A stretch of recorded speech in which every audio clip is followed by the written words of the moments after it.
LAC पर उलझ रहा चालाक चीन। इधर भारत ने आसमान में कर दिया बड़ा धमाका।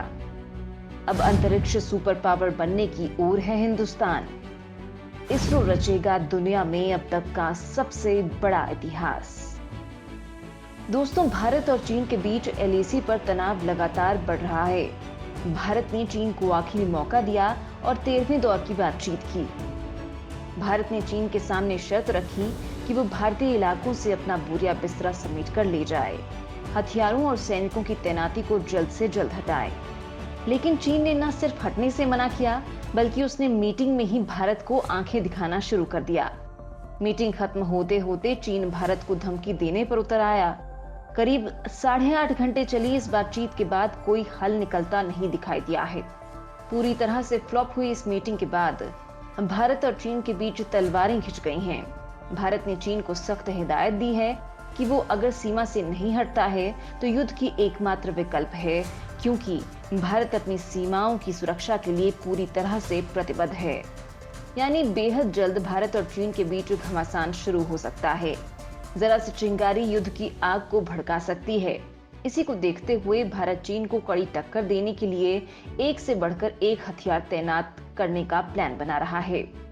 इसी कड़ी में चीनी सेना को पटक कर धोने के लिए भारत ने एक और जहां अंडमान निकोबार कमांड को तैयार कर लिया है, तो वहीं अब मोदी सरकार ने चीन को आसमान से भी धोने का पूरा खाका तैयार कर लिया है। ये चीन पर भारत की सबसे बड़ी जीत होगी, क्योंकि भारत ने वो काम कर दिया है जिसके बारे में चीन ही नहीं बल्कि रूस की अंतरिक्ष एजेंसी रोस्कोसमोस और अमेरिकी स्पेस एजेंसी नासा भी हैरान रह गई है। दोस्तों, चीन जहां भारत के साथ एलएसी पर उलझ पड़ा है, तो वहीं अब भारत ने इसरो के साथ ऐसा कदम उठा लिया है जिसके बाद चीन सर पकड़ लेगा। हम आपको भारत के इस बेहतरीन प्लान के बारे में बताएंगे। वहीं ये भी बताएंगे कि भारत ने स्पेस प्लानिंग से चीन ही नहीं बल्कि रूस और अमेरिका को भी कैसे हैरान कर दिया है, कैसे चीन पर भारत आसमान से भारी पड़ने वाला है और कैसे भारत अंतरिक्ष में ऐतिहासिक कारनामे करने वाला है। ये सब हम आपको बताएंगे, तो वीडियो के आखिर तक बने रहिए। अंतरिक्ष में चीन को सबसे बड़ी मात, इसरो करेगा स्पेस में सबसे बड़ा कारनामा। दोस्तों, चीन को एलएसी पर रोकने के साथ साथ भारत ने अंतरिक्ष के क्षेत्र में भी पटकनी देने का खाका तैयार कर लिया है। आपने पिछले दिनों देखा ही होगा कि पिछले कुछ दिनों में दुनिया के कई बड़े उद्योगपति अपनी प्राइवेट स्पेस कंपनियों के जरिए आम लोगों को अंतरिक्ष में भेज चुके हैं। ये देखकर भारत के लोग सोचते होंगे कि क्या कभी वो भी टिकट खरीदकर ऐसे ही अंतरिक्ष में छुट्टियां मना पाएंगे। क्या चीन और पाकिस्तान से हर दिन उलझा रहने वाला भारत ऐसा कर पाएगा? दोस्तों, भारत में ऐसा करने की क्षमता सिर्फ इसरो के पास है, लेकिन इसरो एक सरकारी संस्था है जिसका काम भारत के उन अंतरिक्ष अभियानों को अंजाम देना है जिनकी फंडिंग भारत सरकार से होती है। लेकिन अब भारत ने एक साथ कई तरह के अभियानों को अंजाम देने की प्लानिंग बना ली है। इस दिशा में मोदी सरकार ने इंडियन स्पेस एसोसिएशन लॉन्च किया है, जो चीन और अमेरिका की स्पेस एजेंसियों को सबसे बड़ा झटका है। अब भारत ने इस दिशा में एक नई पहल की है और अब भारत की बड़ी बड़ी प्राइवेट कंपनियां भी अंतरिक्ष में अवसर ढूंढ पाएंगी। अक्सर कहा जाता है कि देश में जो भी सुधार होते हैं वो जमीन पर दिखाई देने चाहिए, लेकिन ये भारत की स्पेस पॉलिसी हुआ एक ऐसा सुधार है जिसका असर जमीन पर नहीं बल्कि आसमान और अंतरिक्ष में दिखाई देगा। प्रधानमंत्री नरेंद्र मोदी ने इंडियन स्पेस एसोसिएशन को लॉन्च कर दिया है। इसके बाद अब भारत की प्राइवेट कंपनियां भी स्पेस रेस में शामिल हो पाएंगी। अंतरिक्ष का सुपर पावर बनने की ओर भारत। इसरो के पास है बेहद शानदार खुफिया तरीका। अंतरिक्ष में भारत के नाम दर्ज हैं कई रिकॉर्ड्स। दोस्तों, इसरो कम खर्च में अंतरिक्ष अभियानों को पूरा करने के मामले में पूरी दुनिया में मशहूर है। दुनिया में ऐसी कोई भी स्पेस एजेंसी नहीं है जो इस मामले में भारत को टक्कर भी दे पाए। इस मामले में भारत के पास कई रिकॉर्ड्स हैं।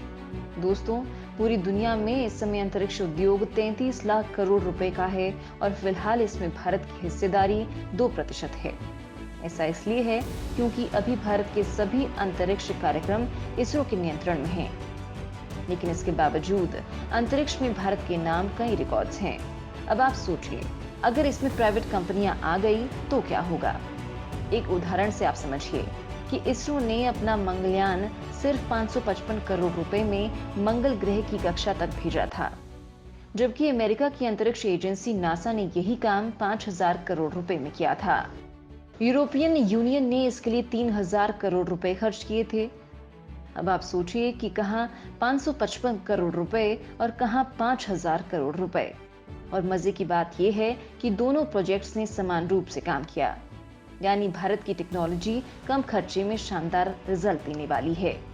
इतना ही नहीं, मंगल पर अंतरिक्ष यान भेजने में जापान के 1,400 करोड़ रुपए और रूस के 800 करोड़ रुपए खर्च हुए थे।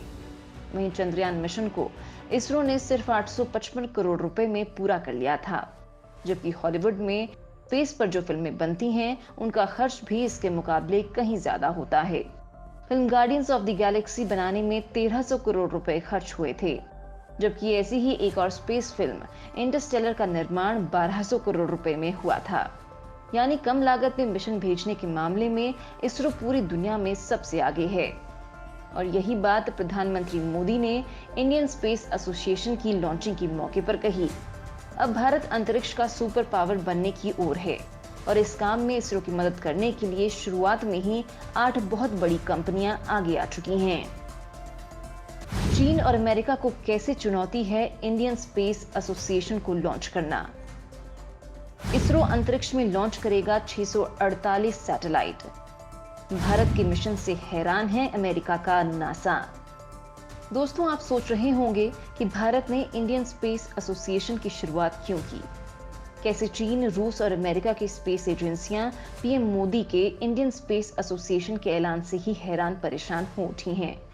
तो दोस्तों, पहले आप इंडियन स्पेस एसोसिएशन के असली मकसद को जान लीजिए। इंडियन स्पेस एसोसिएशन को लॉन्च करने के पीछे 5 मकसद हैं। पहला, अंतरिक्ष में प्राइवेट सेक्टर को नई नई खोज करने के लिए प्रेरित करना। दूसरा, सरकार की मदद से प्राइवेट कंपनियों को अंतरिक्ष उद्योग में नए मौके देना। तीसरा, भारत के अंतरिक्ष उद्योग को आगे बढ़ाने में सक्षम लोगों को मौका देना। और चौथा, ये सुनिश्चित करना कि अंतरिक्ष का इस्तेमाल सबके भले के लिए हो पाए। और सबसे खास 5वां, भारत को अंतरिक्ष का सुपर पावर बनाना। दोस्तों, भारत अब ताकतवर 8 प्राइवेट कंपनियों के साथ मिलकर भारत को अंतरिक्ष का सुपर पावर बनाने की दिशा में काम करेगा। इस कड़ी में भारत आगे क्या करने वाला है, ये जान लीजिए। दोस्तों, ये सभी प्राइवेट कंपनियां इसरो के लिए नए रॉकेट बना पाएंगी, अपने खुद के सैटेलाइट विकसित कर सकेंगी और इसरो के संसाधनों का इस्तेमाल करके अपने रॉकेट, स्पेस शटल और सैटेलाइट को अंतरिक्ष में भेज पाएंगी। इसकी शुरुआत सैटेलाइट इंटरनेट के जरिए हो भी गई है। भारत की एक बड़ी टेलीकॉम कंपनी अपनी एक सब्सिडरी कंपनी के जरिए अंतरिक्ष में 648 सैटेलाइट भेजेगी और ये सैटेलाइट इसरो के GSLV रॉकेट के जरिए भेजे जाएंगे। ये सैटेलाइट भारत के शहरों समेत दूर दराज के इलाकों तक हाई स्पीड इंटरनेट कनेक्टिविटी पहुंचाने में सक्षम होंगे।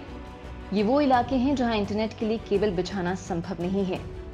दोस्तों, इसरो के गर्व करने वाले इस मिशन के साथ ही थोड़ी सी जानकारी इसरो के बारे में भी जान लीजिए। इसरो की ये जानकारी हैरान कर देगी आपको। इस तरह से शुरुआत हुई भारतीय इसरो की। दोस्तों, भारत की अंतरिक्ष यात्रा साइकिल पर शुरू हुई थी। वर्ष 1963 में केरल के थुम्बा में भारत ने पहला रॉकेट लॉन्च किया था और तब रॉकेट को साइकिल से लॉन्च पैड तक ले जाया गया था और उसे थुम्बा के एक चर्च से लॉन्च किया गया था। भारतीय अंतरिक्ष कार्यक्रम के जनक और महान वैज्ञानिक डॉक्टर विक्रम साराभाई ने ही देश के पहले स्पेस मिशन के लिए केरल के थुम्बा को चुना था। और इसकी वजह ये थी कि विक्रम साराभाई इस मिशन में कोई गड़बड़ी या खतरा मोल नहीं लेना चाहते थे। इसलिए उन्होंने एक ऐसी जगह की तलाश की जो रॉकेट लॉन्च के लिए सही हो और सुरक्षित हो। थुम्बा में ईसाई मछुआरों का एक गांव था और वहां नारियल के पेड़ों के बीच एक चर्च था जो पृथ्वी के चुंबकीय भूमध्य रेखा के ऊपर स्थित था। इस काम में चर्च के पादरी ने मदद की। इस दौरान डॉक्टर विक्रम साराभाई ने रविवार के दिन सभी गांव वालों को बुलाया और उन्हें बताया कि वो भारत के अंतरिक्ष वाले सपने को पूरा करना चाहते हैं। इस काम में देश को गांव वालों की जरूरत है। पादरी और गांव के लोगों ने एक स्वर में चर्च को वैज्ञानिकों को सौंप दिया। भारत के वैज्ञानिकों के पास उस समय सिर्फ एक कार थी जो हमेशा व्यस्त रहती थी। इसलिए 21 नवंबर 1963 को रॉकेट के अलग अलग भागों को साइकिल पर ही ले जाया गया और इस तरह भारत की अंतरिक्ष यात्रा की शुरुआत हुई।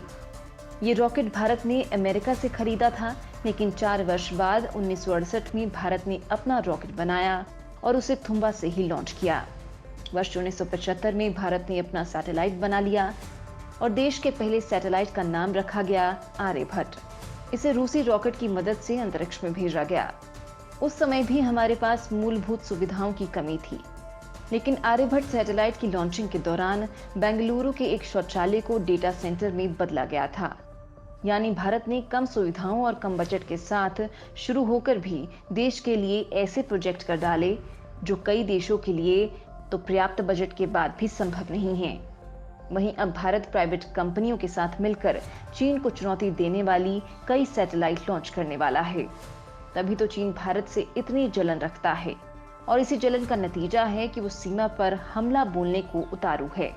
हालांकि भारत की सेना और इसरो के जासूसी सैटेलाइट चीन की हर एक गतिविधि पर बारीकी से नजर रखे हुए हैं और चीन माकूल जवाब देने के लिए पूरी तरह से तैयार है।